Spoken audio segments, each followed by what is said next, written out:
んこんにちは。大牟田市動物園企画広報担当の富澤かな子です。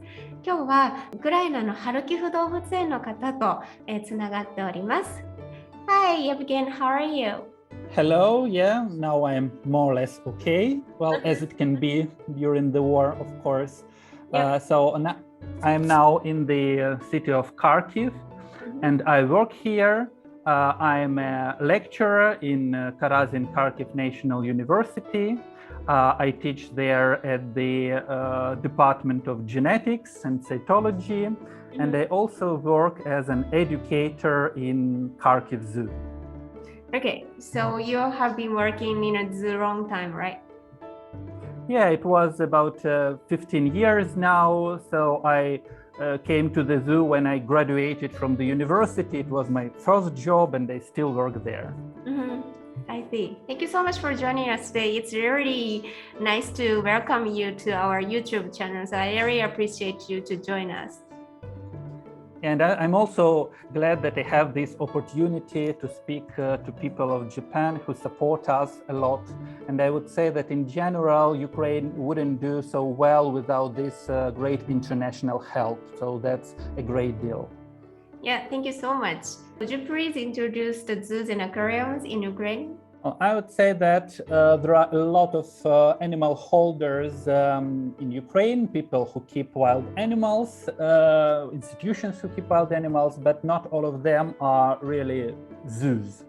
I would say that, well, first of all, Ukraine is a very large country. In fact, it's the largest country in Europe, if we don't count Russia. And there are not so many large zoos in it. I would say that our Association of Zoos of Ukraine contains just about 15 members. There are just few really big zoos like Kiev Zoo, Kharkiv Zoo, Mykolaiv Zoo, Rivne Zoo, Odessa Zoo, and also several quite large private institutions like Feldman Eco Park in Kharkiv, Biopark in Odessa, 12 Months, which is located nearby Kiev, well, several others. There are several like smaller zoos, and there are a lot of educational farms, menageries, wild animal shelters, and some other places. Also keeping animals, of course, not of them may be shown on the map because there are like too many. But if we talk about the zoos, well, here they are then. So now, of course, different zoos in Ukraine have different situation.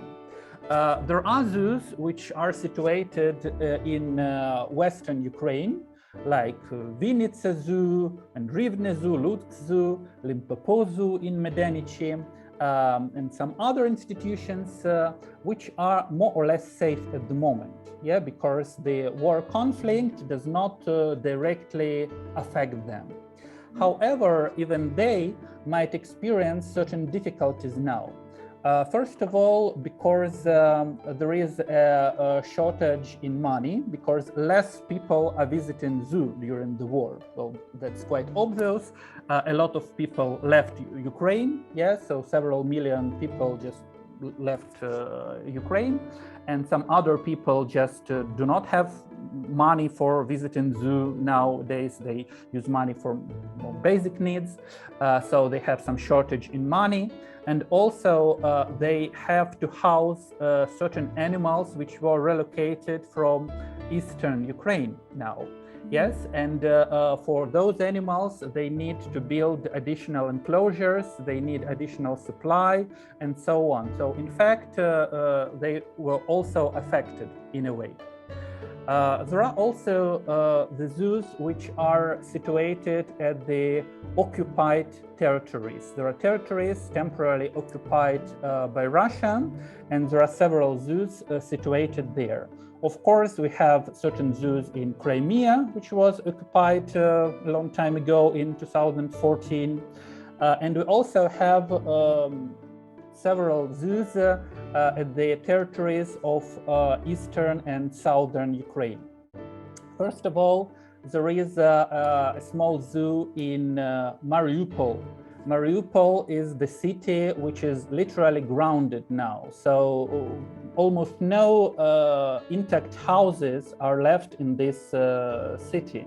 And of course, it could not affect the zoo. It also affected the zoo. And unfortunately, we have very little information about what's happening there now. Well, we have some official information from Russia, but it's hard to believe like everything which is told there. Also, there is a very large zoo, and I would even say a very special zoo called Askania Nova. It's not a typical zoo. It is a part of a nature reserve with a great safari park. And in this safari park, there are many hundreds, if not thousands, of hoofed animals. So there are large herds of bisons, buffaloes, zebras, antelopes, deer, and lots of different birds. So in fact, Askania Nova, just a place for conservation of steppe. Earlier, the southern part of Ukraine was covered by steppe zone, but later most of it was transformed into the fields. And the only large region which was left is Askania Nova. That is the biggest part of steppe left in the whole Europe, not even only in Ukraine. It's an extremely important place, and there are thousands of animals there. So it cannot be compared to any other zoo in Ukraine. And it is on the occupied territory now. So several weeks ago, I heard the first video and then later the second video from the director of Askania Nova, who told that they have a certain shortage of supplies now. They have some money problems, supply problems, and that is why they had to cut their rations for their animals. So he complained about that, unfortunately. However, on the other hand, they are not in the zone of the direct military conflict. So from this perspective, they are more or less safe. Also, there are some zoos which were under occupation. And first of all, I would say about the zoo called 12 Months, which is situated nearby Kiev. And at the beginning of the war, Russian troops were trying to get Kiev. And so they occupied small towns nearby Kiev, and unfortunately the names of those towns are now worldwide known because of awful things that happened there, like Bucha, Vorzel, Irpin, and some other. And also there is a village hosting that zoo, 12 Months. When the territory was occupied, now it's already free under Ukrainian control again, but when it was occupied, nobody could bring supplies to the zoo, and almost nobody could evacuate or relocate the animal. Now the situation has improved. The zoo is on the territory controlled by Ukraine again, and the zoo is about to open again, to open for the visitors. Well, this is a private zoo, so they do not have direct support from the government or like the municipal zoos or state zoos have more, so they rely on the tickets, so they have to open now. And of course, there is a very hard situation with the zoos which are located in the combat zones. For instance, if we talk about Mykolaiv Zoo, which is situated in the south of Ukraine, they suffered several attacks by missiles. I saw photographs from the director of the Mykolaiv Zoo, showing the missile, or at least some remnants of it, protruding from the ground right next to the enclosure of some animal. Yeah, so I don't know why did Russian forces attack the zoo. I don't see any military perspective in it, but that's just the fact that the zoo suffered from shelling, several times. And possibly the worst situation was in the Feldman Eco Park, which is situated in Kharkiv.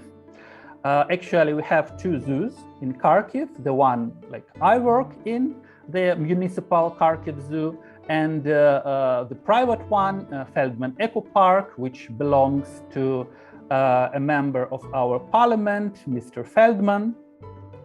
Both of these zoos are free of charge, by the way, so you can visit them freely.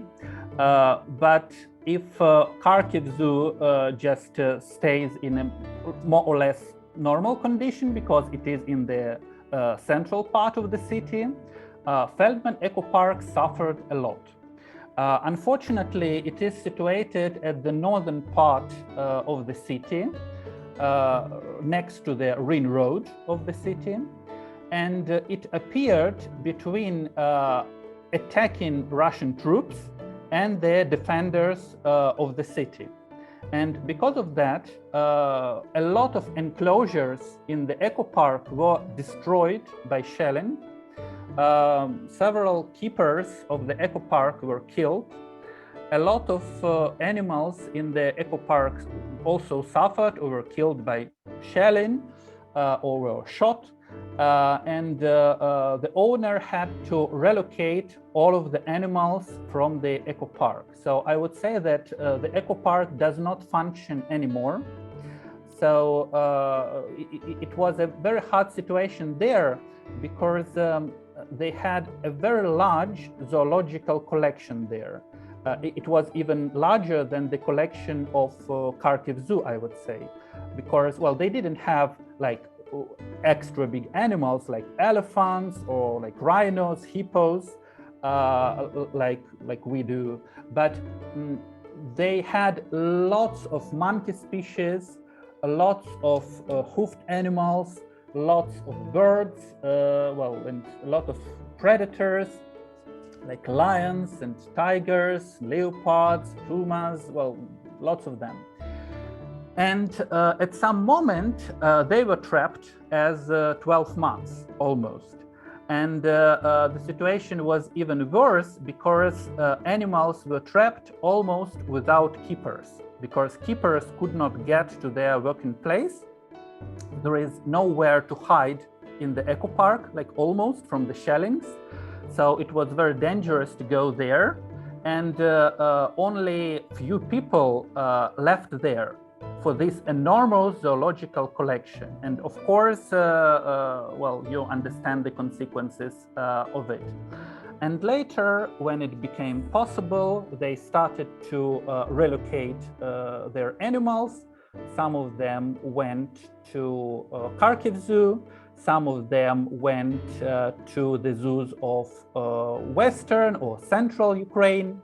I'm not quite sure if like all the animals left the territory or if some are still left, but I'm sure that most of them are already relocated. Already? Yes. Oh, because I saw the video of the Eco Park Zoo director say that if they cannot get enough money to transfer the animals, they have to kill the animals, but they didn't need to kill. So that means they can get the money to transfer? Yeah, of course, because a lot of people saw that video, and of course, everyone was enthusiastic to offer help and support. And now, like, most of the animals are successfully relocated. Well, if we don't count the animals which were killed directly during shellings, yeah. Okay.